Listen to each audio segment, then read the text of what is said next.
संवारने और संभालने का काम किया। तो बहुत समय न लेते हुए एक जोरदार करतल ध्वनि से आपका स्वागत करते हुए हम आमंत्रित करते हैं आदरणीय खान साहब।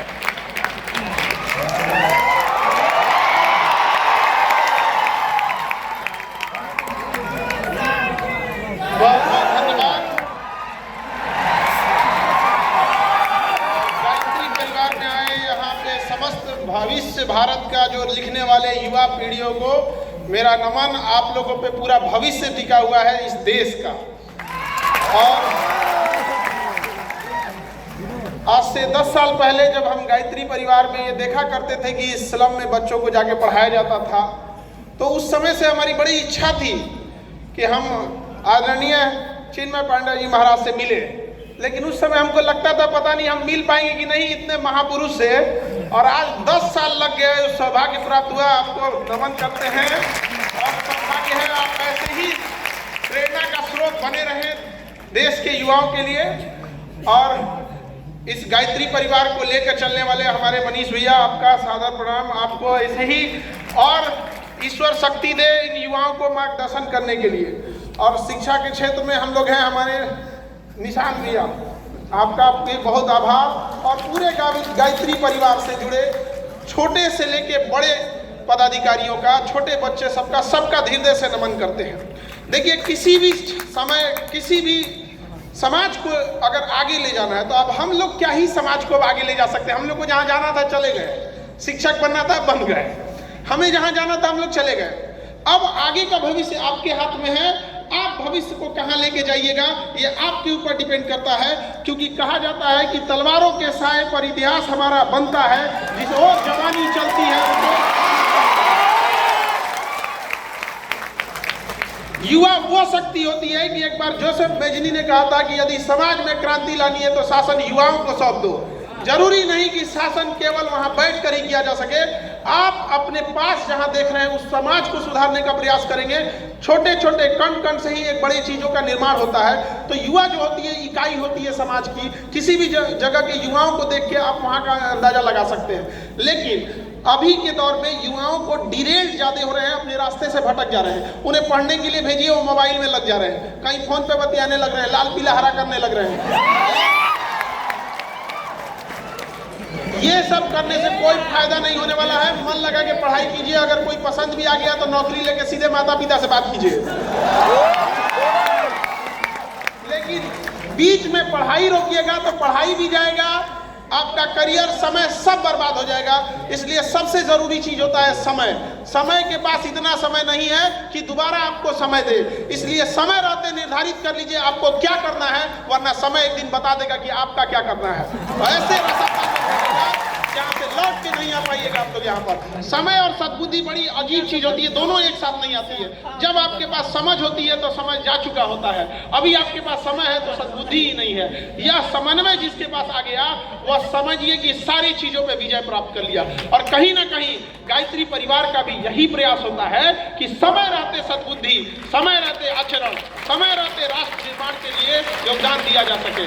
ऐसे नहीं है यहाँ मंच पर जितने गरिमामान उपस्थित हैं सब अपने अपने क्षेत्र में हैं। कहीं ना कहीं उन्हें इस राष्ट्र, इस समाज से प्रेम था, तभी वो लोग इस प्रयास में लगे रहते हैं कि गांव गांव से बच्चों को लाया जा सके और एक अच्छा भारत का भविष्य लिखा जा सके। वह भारत की कल्पना ही नहीं कर सकते हैं जहां युवाओं का भविष्य खराब हो। अगर युवाओं का भविष्य सुधरेगा तो ही भारत का निर्माण होगा। आप सोचिए कितना दुर्भाग्य है इस देश पर कि हमारे यहाँ, जैसे हम एक तो कह देते हैं कि पूरी दुनिया में हमारे यहाँ शादी विवाह का एक पवित्र बंधन है, 7 जन्म का साथ होता है और ऐसी कहीं भी परंपराएं नहीं होती हैं। लेकिन इसी समाज के ऊपर एक दहेज नाम का कलंक है कि नहीं है यहाँ पर, तो वो किसको खत्म करना होगा। आप यंग जनरेशन जिस दिन आएंगे और ये कहेंगे कि हमें वह संस्कार मिला है, वह शिक्षा मिली है, आत्मविश्वास हुआ है कि हमें चाहे जितना पैसा कमाना पड़े हम नौकरी करके, बिजनेस करके ईमानदारी से कमा सकते हैं, दहेज वाला भीख हमको नहीं चाहिए। ये युवा,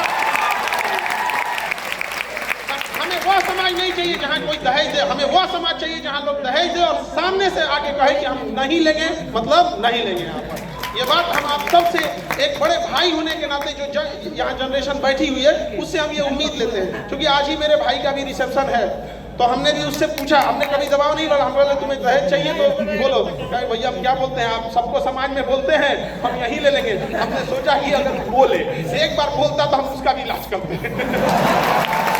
ये भाई का प्रेम है, भाई का प्रेम होता है। बड़े भाई को छोटे भाई पे अधिकार होता है, और आप जैसा करते हैं आपके छोटे भाई, आपके दोस्त, आपके सर्किल भी वैसे ही करते हैं। अगर हम सब इस चीज को आगे बढ़ाते लगते हैं तो काफी एक समय आएगा जब हम इस पे भी विजय प्राप्त कर लेंगे। ये एक बहुत बड़ी समस्या है। क्यों?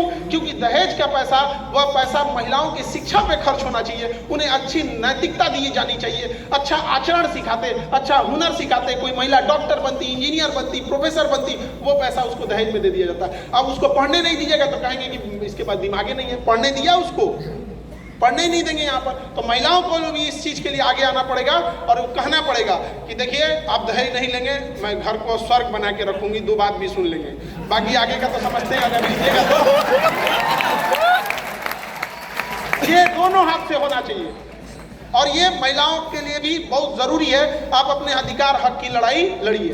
बाकी देखिए इस देश में आपका अपना कर्तव्य बनता है, किसान अपनी जगह पे उग जा रहा है, फौजी अपनी ड्यूटी कर रहे हैं, शिक्षक, डॉक्टर, सबका अपना अपना योगदान होता है, कोई बड़ा छोटा नहीं होता है। लेकिन हमारे समाज में क्या होता है कि हम बहुत कम तवज्जो उन किसानों को देते हैं जिनका हम 3 टाइम अन्न उगाया हुआ खाते हैं। वो बंजर जमीन से जब वो फसल उगाते हैं और जब किसानों को आत्महत्या करने की नौबत आ जाती है तो वो दिन बड़ा दुखदायी होता है इस देश के लिए। जबकि देश हमारा किसानों का ही है, गाँव का ही है। जब गाँव सुधरेगा तभी ये चीज़ें आएंगी यहाँ पर। हम लोग भी जब यहाँ पटना में संस्था में पढ़ाते थे तो देखिए गांव से लोग आते थे और इलाज कराने के लिए, उनको जब ब्लड वगैरह नहीं मिलता था तो कई बार हम लोग शुरुआती दौर में कि अब ये इसको कैसे ब्लड दिलाया जाए तो अपने क्लास के बच्चों को भेज देते थे, जाओ बउआ ब्लड दे के आ जाओ यहाँ पे। कई बार हमने गायत्री परिवार से बच्चों को बुलाया, बाबू तो हमारे यहाँ पढ़ रहे थे, हमने बुलाया कहाँ जा रहे हो, तो सर आज हमको स्लम एरिया में पढ़ाने जाना है, हमने पढ़ा के आना तो एक तो ब्लड दे देना। वहाँ आने के बाद उसने ब्लड तक दिया यहाँ पर, हमने बहुत लोगों को ऐसा किया। उससे अब धीरे धीरे करते करते अनऑर्गेनाइज था तो हमने सोचा एक काम करते हैं, हम ब्लड बैंक ही बना देते हैं यहाँ पर। तो अभी बहुत जल्दी ब्लड बैंक हो जाएगा, क्योंकि ये खरमास का महीना अब आने वाला है तो हमारी संस्कृति के अनुसार शायद उसमें कोई बड़ा काम नहीं करते हैं, तो हम सब चीज़ लेके चलना चाहिए यहाँ पर। तो ऐसा नहीं कि आप आगे बढ़ जाए तो अपनी संस्कृति को ही भुला दें, यहाँ पर अपनी संस्कृति को भी संभाल के रखना है, ये हमारा कर्तव्य भी है। और आजकल के जो कुछ सेलिब्रिटी टाइप के हो गए हैं, ये पश्चिमी संस्कृति को अपना लिए हैं और कहते हैं ये मॉडर्न है। गलत है, वो पश्चिमी है, मॉडर्न नहीं है।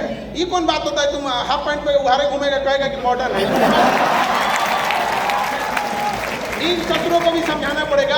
वो कब जवाब दीजिएगा, जब आप भारतीय होने के बाद अगर अपनी बुलंदी, अपने कामयाबी को दुनिया को दिखाइएगा, तब लोग कहेंगे कि वो उघारे घूमना मॉडर्न नहीं है, ये कामयाबी मॉडर्न है। तो आप वो वाली कामयाबी दीजिएगा और कभी भी अपने माँ बाप का सर नीचे नहीं झुकने दीजिएगा, लड़का हो या लड़की। आप सबने संघर्ष किया होगा, गरीबी इतनी भारत में बढ़ी है, 150 करोड़ आबादी में 100 करोड़ ऐसे लोग हैं जो शायद आज कह दीजिएगा एक मोटरसाइकिल खरीदने के लिए तो नहीं खरीद पाएंगे। 150 करोड़ में 100 करोड़, ये हम लोग को बदलना है। ये कैसे बदल सकते हैं? एक अच्छी शिक्षा के माध्यम से। कई बार जब शिक्षा लेने जाते हैं तो उसको लोग कहते हैं कि व्यापार करो। भैया व्यापारी व्यापार करेगा, शिक्षित जो पढ़ा लिखा है वो नौकरी करेगा, किसान अब किसान से जाकर कहिए तुम जहाज उड़ाओ ना, अरे भाई वो खेती करने के लिए है। तो ये विडंबना है इस देश की। तो हर पायदान पे आपको मेहनत करने की जरूरत है। और सफलता कल भी कैसे मिलती थी, जब आप मेहनत करते थे, और आज भी कैसे मिलेगी, जब आप मेहनत करेंगे तब। सबको जीवन में संघर्ष होता है, ऐसा कोई नहीं है जिसके जीवन में संघर्ष नहीं है। अरे वह पत्थर भी जब तक छीनी हथौड़ी का मार नहीं झेलता है, जब तक मूर्त का रूप नहीं लेता है, तब तक लोग उसके आगे भी सर नहीं झुकाते हैं। पत्थर को भी झेलना, लेकिन जिस पत्थर ने चोट नहीं सहा, लोग उस पर लात रख के चले जाते हैं। तो ये तो इतिहास है। जब आपको खदान से सोना मिलता है तो सोना आभूषण नहीं होता है, उसे आभूषण बनने के लिए भी ना आप आग में तपना पड़ता है, आग में जल के तपना पड़ता है, तब जाके वो आभूषण का रूप लेता है, तो मूल्यवान होता है यहाँ पर। अगर नहीं तपिएगा, नहीं बनिएगा तो आपका कोई मोल नहीं रह जाएगा। अगर सूरज की तरह चमकना है तो सूरज की तरह जलने की क्षमता भी रखो। सबके जीवन में संघर्ष होता है, रात कितनी भी बड़ी क्यों ना हो, सुबह होने से नहीं रोक सकती। यहाँ तो भगवान को वनवास झेलना पड़ा था। सृष्टि के रचयिता जिनके एक उंगलियों पे क्या से क्या नहीं हो जाता, जब उन्हें वनवास झेलना पड़ता था। यहाँ पर मर्यादा पुरुषोत्तम राम जी जब वनवास जा रहे थे तो एक बड़ा अच्छी चीज़ें याद आई हमको। अभी रास्ते में हम थे तो वही याद आया हमको कि जब वो वनवास जा रहे थे तो बड़ी प्रमुख घटना हुई थी, क्योंकि अभी रास्ते में हम आ रहे थे तो नहीं, वो कुछ लोग पैसे मांगते हैं, किन्नर लोग, और ऐसे हाथ पे एक सिक्का रख के सर पे हाथ रख के दुआएं देते हैं। तो वहाँ से एक प्रचलन था कि जब राम जी जाने लगे तो अयोध्यावासी बड़ा प्रेम करते थे उनसे। सारे अयोध्यावासी रो रहे थे, हमारे प्रभु जा रहे हैं। वो बड़ा अजीब सा मंजर था वो, और सब उनको छोड़ने आए कि हम चलते हैं चलते हैं। जब अयोध्या की सीमा समाप्त होने लगी तो वहाँ से मर्यादा पुरुषोत्तम राम जी लौटे, पीछे मुड़े और कहें कि आप सब लोग अब लौट जाएं, बच्चे, बूढ़े, माताएं, बहनें, पुरुष, स्त्री सब लौट जाएं, आप लोग यहाँ से अब लौट जाए, हमारा वनवास का है, चूंकि वचन दिया हुआ है, रघुकुल रीत सदा चली आए, प्राण जाए पर वचन न जाए। वचन को तो निभाना था। तो वहां से उनकी बात मानकर लोग लौट गए। जब वनवास काट के, इतने लंबे समय का वनवास और काट के जब लौटे, तो जब अयोध्या की सीमा प्रारंभ होती है तो वहां पर कुछ किन्नर लोग खड़े थे, ट्रांसजेंडर। तो बड़ा अचंभा हुआ कि इतने लंबे वनवास करके आ रहे हैं और स्वागत में बस ये लोग हैं, और वो भी एकदम सीमा पर। तो अचंभा से पूछा गया कि ये क्या है, ये ही लोग बस हैं, स्वागत में तो होना चाहिए। कहा कि महाराज जी, स्वागत के लिए लोग वहां खड़े हैं, आप आंखें बिछाए खड़े हैं, तरस गई अयोध्यावासियों की, लेकिन यहाँ ये लोग, तो उन्होंने कहा ये लोग। कहा कि महाराज जब आप वनवास जा रहे थे ना, तो उस समय आपने बोला था कि बूढ़े, बच्चे, स्त्री, पुरुष, महिला सब चली जाएं। आपने तो इनको बोला ही नहीं कि ये चले जाएं। ये जब से वनवास में थे ये वहीं खड़े हैं, ये आए नहीं है स्वागत में, ये खड़े हैं वहीं पे। तो उस समय मर्यादा पुरुषोत्तम राम जी ने भावुक होकर कहा था कि तुम सर पे हाथ रख के जिसे आशीर्वाद दोगे उसका आशीर्वाद फलित हो जाएगा। आज भी वो परंपराएं हैं यहाँ पर। तो इस देश में तो भगवान लोगों को परीक्षा देनी पड़ी है, तो हम और आपकी स्टेक्सी के मसाला है, तपस्या तो करना ही पड़ेगा यहाँ पर, तो इससे भागना नहीं है। तो इसलिए नहीं यहाँ पे। और यहाँ जब आप अच्छा काम कीजिएगा, जब भी कभी अच्छा काम कीजिएगा तो 10 लोग उंगलियां उठाएंगे। तो एक बार जरा सोचिएगा, सीता मैया को लोगों ने अग्नि परीक्षा बैठा दिया, हम लोग कौन चाहिए हो, क्या है हम लोग? अच्छा, कहाँ पे बैठाया गया, कहाँ? लंका में नहीं, अयोध्या में बैठाया गया। तो ये क्या है, आपको प्रेरणा देता है उनकी लीलाओं को समझिए। जब ये समाज को दिखाना था कि आप पे भी लोग उंगलियां उठाएंगे तो आपको साहस मिलना चाहिए, आपको देखना होना चाहिए कि जब हमने भी तकलीफ उठाई है तो आप लोग को भी उठाना पड़ेगा। लेकिन याद रखिएगा, वो उंगलियां उठाने वाले को आज कोई नहीं पूछता है, लेकिन आज भी सीता मैया सबके दिलों में रहती है। तो जो आप पे उंगलियां उठाए, एक बार सोचिएगा, वो लोग ऐसे कहाँ खत्म हो जाएंगे पता ही नहीं चलेगा। जब लोग याद रखेंगे तो आपके उस सत्कर्मों को याद करेंगे, आपके उस भलाइयों को याद करेंगे। आप उस समाज से आते हैं भारत में जहाँ कहा जाता है यूनान, मिस्र, रोमा सब लूट गए हैं जहाँ से, लेकिन मगर है माँ की नामो निशा हमारा। कुछ बात है कि हस्ती मिटती नहीं हमारी, सदियों रहा है दुश्मन जोरे जहाँ हमारा। पूरी कब से हम लोगों ने सुना, मिस्र की सभ्यता लूट गई, हांगो नदी की सभ्यता लूट गई, आज मेसोपोटामिया कहीं रहा नहीं, रोम की वो सभ्यता कहाँ मिट गई, लेकिन आज भी अमर रहा तो हमारी भारत की वो संस्कृति जो अखंड भारत शुरू होता था। कभी अफगानिस्तान तोड़ा गया, कभी म्यांमार तोड़ा गया, कभी पाकिस्तान तोड़ा गया, कभी बांग्लादेश तोड़ा गया। हम बस ये याद दिलाना चाहते हैं कि जो चीजें तोड़ी जा सकती है उसे वापस जोड़ी भी जा सकती है। अखंड साथ आ जाएंगे तो इसे कोई नहीं रोक सकता है। हमें लगता है कि ऐसे हमें अपने राष्ट्र के लिए हमेशा एक होकर खड़ा रहना चाहिए। हमारा झुकाव, हमारी लॉयल्टी, हमारा नैतिकता, हमारा सब कुछ समर्पण, न परिवार, न देश, न राज्य, न ही किसी पार्टी, न ही किसी मतभेद, न ही जाति, न ही धर्म। हमारा झुकाव केवल और केवल राष्ट्र के प्रति होना चाहिए कि जब बात राष्ट्र की आएगी सब कुछ त्याग दिया जाएगा और पूरे भारत के लोग एक खड़े हुए मिलेंगे, तो अपने भारत के लिए, एक राष्ट्र के लिए खड़े हुए मिलेंगे। तो आप सब लोगों से यही उम्मीद करेंगे कि आप लोग जहां भी हैं, जिस क्षेत्र में भी हैं, अच्छे से काम कीजिए। और एक बार उन गरीब लोगों की भी सोचिएगा जो कि मुख्य उद्देश्य है गायत्री परिवार का, कि चाहे दुश्मन लाख आगे निकल जाए, एक दोस्त पीछे छूटना नहीं चाहिए। तो एक समाज के अंतिम पीढ़ी को भी आपको नहीं छोड़ना। चाहे जहाँ भी हो जाइए। अभी हम तो शिक्षक हैं, हमको तो सुई मारने नहीं आए, हम डॉक्टर तो है नहीं, लेकिन अभी हम लोग ने हॉस्पिटल बना रहे हैं यहाँ पे। जब इतने मजबूर हो जाते थे लोगों को देखते हुए, कोई 8,000 10,000 का जब MRI करते थे, हमने बोला कि आज भैया हम यहाँ पे उसका आधा का आधा में कर दे, एकदम यहाँ जितना लगता है यहाँ एकदम मिनिमम से मिनिमम में। तो अभी हमको भी बड़ा उसमें हेक्टिक हो जाता है कि इधर एक कोचिंग देखना है, फिर इधर हॉस्पिटल देखना है, अभी कैंसर हॉस्पिटल के लिए वर्क कर रहे हैं, तो बड़ा लंबा हो जाता है। लेकिन फिर भी हमेशा याद रखिएगा, समाज के लिए जब आप कभी काम कीजिएगा ना, आपको थकान महसूस नहीं होगी, क्योंकि उस समाज की दुआएं आपके साथ रहेंगी यहाँ पर। और यह भारत का समाज है, हम सब भारत कोई जमीन का टुकड़ा नहीं है जिससे अंग्रेज आके बांट के चले जाएंगे जिसकी संस्कृति। भारत एक विचारधारा है, विचारधारा को कोई बांध नहीं सकता है, विचारधारा को कोई रोक नहीं सकता है। आज भी आप हिंदुस्तानी पासपोर्ट लेके जाएंगे तो दुनिया आपको इज्जत के नजर से देखेगी, ये देख के नहीं देखेगी कि कहीं फट जाएगा तो क्या होगा। यहाँ पर ये हमारी संस्कृति है और ये संस्कृति को हमने बना के रखा है। हम एक शिक्षक हैं, हम शिक्षकों के बीच में हमेशा ये बात कहते हैं। कई बार कुछ शिक्षक नाराज भी हो जाते हैं हमसे इस बात को।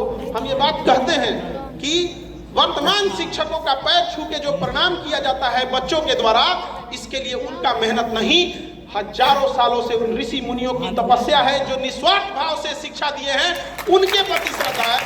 आज का जो लोग हैं, आज तो व्यापार बना के रख दिए हैं, तो इसमें उतराना नहीं चाहिए। बच्चों ने तो अपना संस्कार नहीं भूला कि हमें गुरु के प्रति सम्मान देना है, लेकिन गुरु कब गुरु के भेष में व्यापारी बन गया पता ही नहीं चला। तो एक बार आप ऐसे हमारी संस्कृति में शिक्षक के भेष में अगर कोई व्यापारी आ जाए तो उनसे जरूर कहिएगा फीस दिए हैं, शिक्षा लिए हैं। जब आप गुरु दक्षिणा लेंगे तो सम्मान भी होगा। कभी भी याद रखिएगा, अकेला चना भार नहीं हो सकता है, आप सबको करना पड़ेगा यहाँ पर। तो एक सामूहिक जिम्मेदारी होगी कि भारत को भारत रहने दिया जाए। ये भारत की जो मूल संस्कृति है, क्योंकि समयाभाव है और हमारे सामने आदरणीय चिन्मय पांड्या जी महाराज जी हैं, तो इतने बड़े वक्ता के सामने बोलना थोड़ा सा अपने आप में संकोच लगता है। तो बहुत बहुत धन्यवाद, आप लोग ने हमें यहाँ बुलाया और सारे बच्चों को बहुत बहुत शुभकामनाएं, आशीर्वाद आपके उज्जवल भविष्य के लिए। एक बार बोलेंगे भारत माता की, भारत माता की, भारत माता की। बहुत बहुत धन्यवाद। प्रेम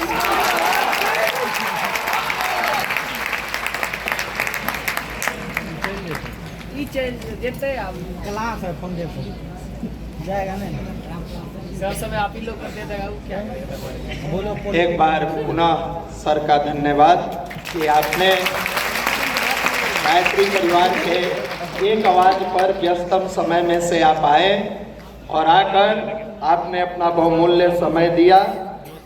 हम चूंकि सर का व्यस्तम